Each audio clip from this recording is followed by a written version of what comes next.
एक नई कहानी देखने के लिए चैनल को सब्सक्राइब करें और बेल आइकन दबाना ना भूलें। मधुपुर के छोटे से गांव में रोहन नाम का लड़का रहा करता था, जो कि अपनी पढ़ाई पूरी करने के लिए शहर चला जाता है और गांव में उसकी माँ कमला अकेली रह जाती है। रोहन के पिता नहीं थे, इसलिए कमला ने रोहन की अकेली ही परवरिश की थी। शहर से पढ़ाई पूरी करने के 4 साल बाद आज रोहन अपने घर अपनी माँ कमला के पास आ रहा था, जिसकी तैयारियों में कमला लगी हुई थी। काम करते हुए कमला थक कर एक तरफ बैठ जाती है और खुद से बात करती हुई कहती है, हाय, आज मेरा लाल शहर से वापस आ रहा है कितने सालों बाद। मेरी आंखें तरस रही है उसे देखने के लिए। पता नहीं कैसा दिखता होगा अब मेरा बेटा रोहन। तभी दरवाजे पर दस्तक होती है और कमला दौड़ी दौड़ी जाती है दरवाजा खोलने के लिए।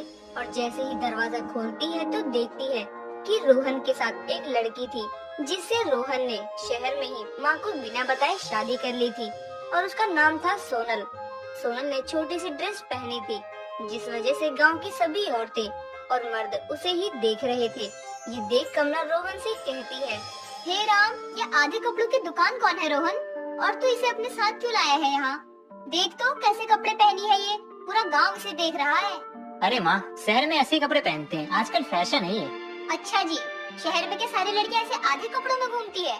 अरे माँ, आप गांव में रहती हो, आप शहर के बारे में नहीं जानती। कोई बात नहीं रोहन, अब वैसे भी मैं यही रहने वाली हूँ, तो मॉम को सब समझा दूंगी और इन्हें भी ऐसे कपड़े पहनने की आदत डाल दूंगी। क्या मतलब यही रहूंगी? तू यहाँ हमेशा के लिए रहने आई है क्या? अरे माँ, बातों ही बातों में मैं तो बताना ही भूल गया कि मेरी वाइफ है ये, मतलब मेरी पत्नी और आपकी बहू। हे राम, ये बेशर्म लड़की मेरी बहू? कभी नहीं, मैं नहीं मानती इसे अपनी बहू। मॉम, अब मैं आपकी बहू हूँ, आप माने या ना माने। चलो रोहन डार्लिंग, मुझे आराम करना है, मैं बहुत थक गई हूँ। Okay baby. इतना कहकर रोहन और सोनल अपने कमरे में चले जाते हैं और कमला बाहर खड़ी उन दोनों का मुंह देखती रह जाती है। इतने में ही गांव की एक औरत कमला के पास आकर कहती है, अरे कमला भौजी, तुम्हारी बहुरिया तो बड़ी सुंदर है, बस तनिक लागत है, बेचारी गरीब है। देखो ना, बेचारी के पास पूरा कपड़ा भी नहीं है, तभी तो छोटी सी फिराक पहन कर आई है। तनिक थोड़ा खर्चा बर्चा करके बहुरिया को साड़ी दिला देना।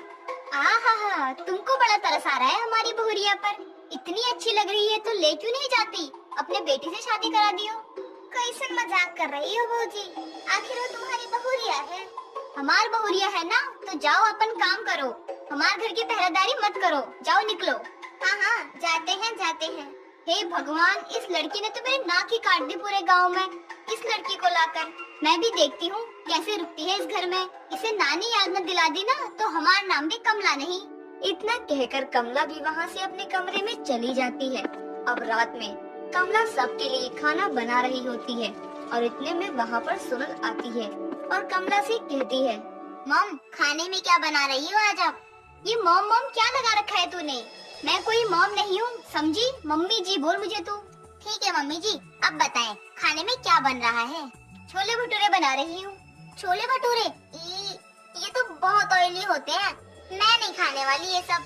वैसे भी मैं डाइटिंग पर हूँ आजकल, तो मेरे लिए green vegetable and veg soup and salad बना दो। क्या बना दूँ? ग्रीन वेजिटेबल्स, वेज सूप और सैलेड। ओ महारानी, खाना है तो यही खा जो मैंने बनाया है।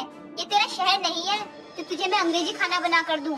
ये गांव है, जो मैं बनाऊंगी तुझे वही खाना होगा, वरना खुद बना ले, समझी? बट मॉम, मुझे तो कुछ भी बनाना नहीं आता है।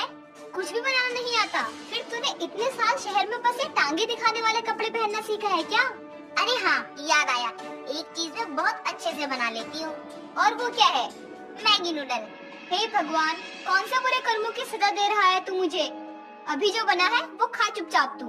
मैं ये नहीं खाऊंगी मम्मी जी, मुझे तो सूप ही पीना है बस। तो जाकर अपने पति से बोल, जो पूरा दिन तेरे पीछे बेबी बेबी करके घूमता है। मम्मी जी देखो, रोहन को बीच में मत लाओ। अरे कैसे ना लाऊं, सारा कांड तो उसी ने किया है, तुझे अपनी बीवी और मेरा सिरदर्द बनाकर। मम्मी जी, अब आप हद से ज्यादा आगे बढ़ रही हैं। मैं आगे बढ़ रही हूँ? अरे कलमुही, तुझे आए हुए एक दिन भी नहीं हुआ है कि तू मुझसे जुबान लड़ा रही है। रुक, तुझे तो मैं अभी ठीक करती हूँ। क्या कर लेंगे आप मेरा? हाथ तो लगा कर दिखाओ। हाथ ना तोड़ दिया ना तो मैं भी नहीं। अच्छा, तू मुझ पर हाथ उठाएगी? रुक, अभी तेरी सारी अकड़ निकालती हूँ। इतना कहकर कमला चिमटा लेकर सोनल के पीछे भागती है उसे मारने के लिए। और फिर सोनल आगे आगे, कमला पीछे पीछे। दोनों सास बहू में खूब लड़ाई होती है। जैसे ही कमला सोनल को चिमटे से मारने ही वाली होती है कि तभी वहाँ रोहन आ जाता है और कहता है, बंद करो आप दोनों ये सब। देखो कैसे कुत्ते बिल्ली की तरह लड़ रही हो आप दोनों सास बहू।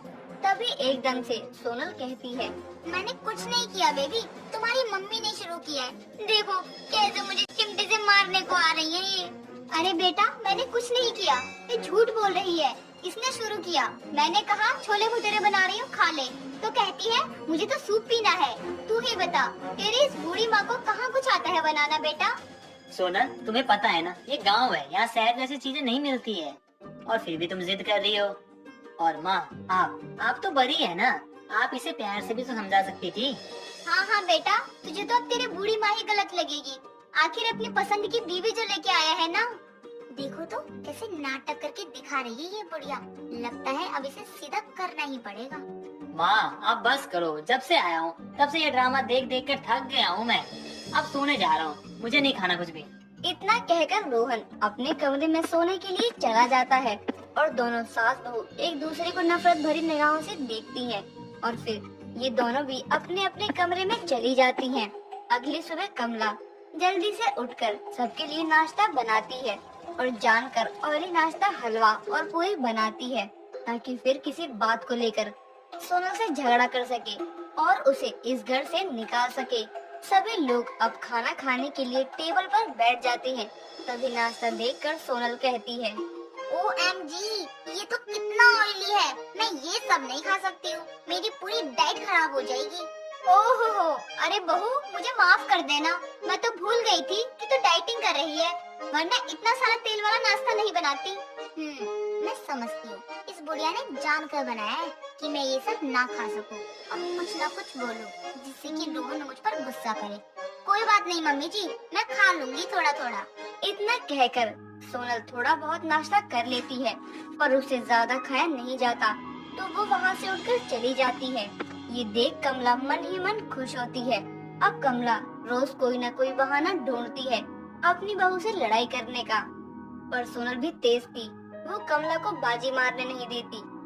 सोनल अपनी सास को किलसाने के लिए रोज छोटे कपड़े पहनती थी और जब भी वो बाहर जाती तो सब उसे ही देखते रह जाते और बाद में अड़ोस पड़ोस के लोग कमला से सोनल के बारे में पूछते और ये सब सुनकर कमला चुपचाप वहाँ से निकल जाती।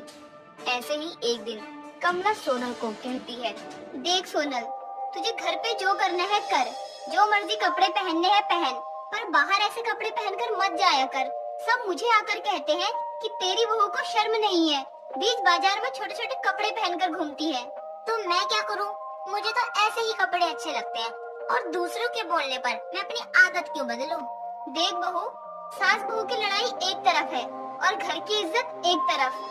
कमला के ये सब बोलने के बाद भी सोनल उसकी बात नहीं मानती और अपने मन की ही करती है और बेबात कमला से लड़ाई करती। और तो और घर के किसी भी काम में कमला का हाथ नहीं बटाती। पूरा दिन खाना पीना और सो जाना। अब सोनल को यही काम रह गया था, जिससे कि उसकी तबीयत अब खराब हो जाती है। और इस मुश्किल समय में सोनल की सास कमला ने उसका पूरा ध्यान रखा।